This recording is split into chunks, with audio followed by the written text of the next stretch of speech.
Light. Both natural and artificial light can cause photodegradation, which can lead to discoloration, off flavor, and vitamin loss. The way to protect food against this is to make sure it is stored in containers that are not light permeable and to also keep your food in dark storage spaces. Think your pantry, cupboards, cold rooms, or other dark storage spots. Temperature. A good rule of thumb to remember in storing food is that the higher the temperature, the shorter the shelf life. In general, storing food in a lower temperature environment will reduce the growth rate of microorganisms and slow many of the physical and chemical reactions. The recommended temperature range for your non-refrigerated food storage area is above freezing but below 20 degrees Celsius. We also advise that it is best not to store your food in a location where the food will cross the freeze and thaw threshold multiple times, as that can also alter and degrade the quality of food. Fat content. Now, when you are choosing which items you would like to store, it is good to keep in mind what the natural fat or oil content is. If it has a higher oil content like nuts, peanut butter, flaxseed, brown rice, whole grain flour, quinoa, etc., then these foods will have a shorter shelf life as they will tend to go rancid sooner compared to the foods that have a lower oil content. As an example, white flour will last longer than whole wheat flour, white rice will last longer than brown rice, and so on. It is very obvious once the oil content has caused a food to go rancid, as it then becomes almost impossible to eat due to the strong odor and bad taste. Moisture. The next factor we need to consider is the moisture content of the food. If you sat a bowl of uncooked noodles on the counter next to an apple, which one has the longer shelf life? It seems obvious that the apple would deteriorate and rot sooner than the dried noodles, but the science behind it comes down to the moisture content. The higher the moisture content of food, the more opportunity we leave for microorganisms to take advantage and consume it. This is why our grandparents were masters at dehydrating things. Apple chips, banana slices, and beef jerky, among other things, were all commonplace, as our ancestors knew that if they could decrease the moisture content, they could then extend the shelf life and stability of their food. If you fast forward to now, we have discovered an additional way to remove excess moisture called freeze drying. Now, dehydrating and freeze drying can sometimes get confusing, so let's do a quick crash course to highlight the 5 main differences. Number 1. Processing. The dehydration process typically involves keeping the food in a heat environment from anywhere from hours to days. While the food is in the dehydrator, the cell wall collapses, allowing the water to evaporate out. As a result of the collapsed cell wall, some of the nutrients seep out as well. It is also good to know that dehydrating will typically remove about 80% of the moisture. The process for freeze drying typically involves flash freezing the products to -50 degrees. Once it's frozen, the food then undergoes a vacuum process that vaporizes the ice moisture and removes it. This vaporizing process allows the cell wall to stay intact. Freeze drying typically removes about 98% of the moisture content, which allows it to have a longer shelf life than its dehydrated equivalent. Number 2. Nutrition. Due to the collapse of the cell wall, dehydrated foods often have less nutrition to offer than raw or freeze-dried. You also need to keep a close eye on any preservatives or chemicals that may have been added to preserve and stabilize the shelf life. On the other hand, freeze-dried foods contain most, if not all, of its nutrition because the cell wall stays intact during the processing. A secondary bonus in the nutrition of freeze-dried produce is that it is processed shortly after being picked, at the very peak in ripeness and nutrition.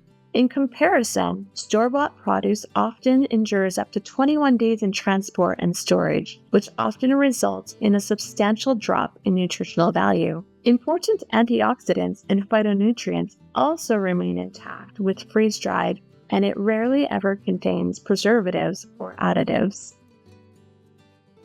Number 3. Uses. Some dehydrated products can be eaten as is, without being rehydrated, like an apple or banana, and others typically require rehydration before they can be consumed, like carrots and potatoes. due to their hardness. If you plan to rehydrate or cook dehydrated food, you will normally need to budget at least 25 to 30 minutes in cooking time. Rehydrating will cause the food to expand about 4 times its size. The best use of dehydrated food is in soups, stews, or any other dish that can hide its altered texture. Freeze-dried is always ready to go and can be eaten right out of the can or pouch. The fruits, veggies, and cheese have a texture and crunch similar to a cracker. You can also rehydrate freeze-dried ingredients in meals in about 5 to 10 minutes just by adding water. The ingredients are easy to throw straight into any smoothie, cereals, baking, or meal recipe without any cutting or prep work. They maintain a similar texture to what you would usually expect from cooked ingredients, and you can even use them as a standalone side dish. Number 4. Shelf life.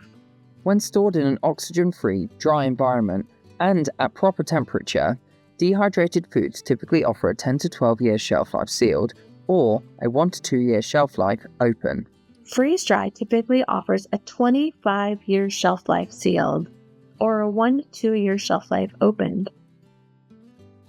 Number 5. Price. Dehydrated food is typically a little more budget-friendly than its freeze-dried counterpart. Basically, you get what you pay for, as freeze-dried ends up being a bit more of an investment. But in the end, it ends up paying off in additional taste, texture, nutrition, versatility, shortened rehydration time, and shelf life. Now that we've cleared up the confusion between dehydrated and freeze-dried food, we also want to pause for one more moment to differentiate between dry pack, wet pack, and fresh food. Both dehydrated and freeze-dried are examples of what the food industry would refer to as dry pack food. Goal for dry pack is to store the food with as little moisture in it as possible to maximize the shelf life. You would also include your lower moisture raw ingredients like grains, pasta, rice, dried beans, etc. in this group. As a rule of thumb, dry pack food is the most shelf-stable, long-lasting format, as it usually has a shelf life ranging between 10 to 30 years, depending on the item, as long as it has been stored correctly and has a low fat content. The second category of food is called wet pack. You are all familiar with this group, as it includes most of the cans that you buy from the grocery store. Think cans of soup, stew, ravioli, pie filling, tuna, and fruit and veggies as quick examples. We would also include jars of wet food like pickles, jams, and sauces in this group. The milder version of wet pack food is often called MREs, or meals ready to eat, which have been a staple of the Army for years. These wet pack items, which already contain their moisture, have been staples in many of our homes because they are quick and easy to use. The downside to having so much contained moisture is that most of these items then only have a 1 to 2 year shelf life, with the exception of MREs that lean heavily on preservatives to fight for an extended shelf life. The last category of food is fresh or raw. This group by far has the shortest shelf life, as you are all aware. That fresh meat that you bought at the grocery store needs to be used within a few days. Otherwise, we cook or freeze it to stretch its shelf life. It is also no surprise when berries or produce go bad on us within a week or two. The fresh and raw category of food is very important and healthy for our bodies, but it's also very tricky to store and keep fresh for an extended amount of time. The general food strategy that you should strive for is to rotate your fresh and raw food within days to weeks, and rotate your wet pack food within months to a year or two. Then lastly, your dry pack food becomes the stable foundation of your food storage fallback plan that can carry you for years or even decades. Most of us are taught to buy and rotate fresh and wet pack food, but in much of society, the practice of storing a safety net of dry pack food has been lost. There is much wisdom in building up this third layer of food stability for your family so that you aren't completely at the mercy of surprise turbulence and supply chain shortages. Okay, so let's do a quick recap. We have now covered 4 of the 5 factors that affect a food's stability and shelf life, including light, temperature, fat content, and moisture content.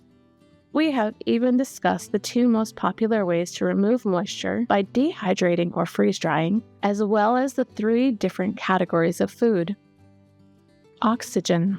So, now let's jump back to our fifth and final factor that determines how quickly food deteriorates: the presence of oxygen. Most food is sensitive to oxygen, and prolonged exposure will eventually oxidate and deteriorate the food's taste, color, nutrition, and smell. There are 3 common materials that can safely contain food and not allow the transfer of oxygen through the material. These non-permeable materials are glass, which is why canning was such a way of life for our grandparents, food-safe tin cans, and Mylar bags. Even your airtight plastic containers will transfer oxygen and smell right through the plastic.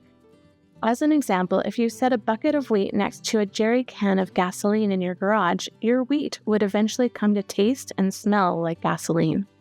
The solution to protecting your food from oxygen is to create a vacuum state and remove as much oxygen from next to the food as possible. Some ways of accomplishing this are to use hot water canning or sealing your food inside of food-safe tin cans or Mylars with added oxygen absorbers or nitrogen washes. So, you did it! You made it through our intensive food storage crash course. Now we know that we just shared a lot of information, but we don't want you to worry about having to memorize all of those little details. That is what you have us for. We can lead and guide you as you need help in moving forward and in deciding what the best options are to meet your family's needs.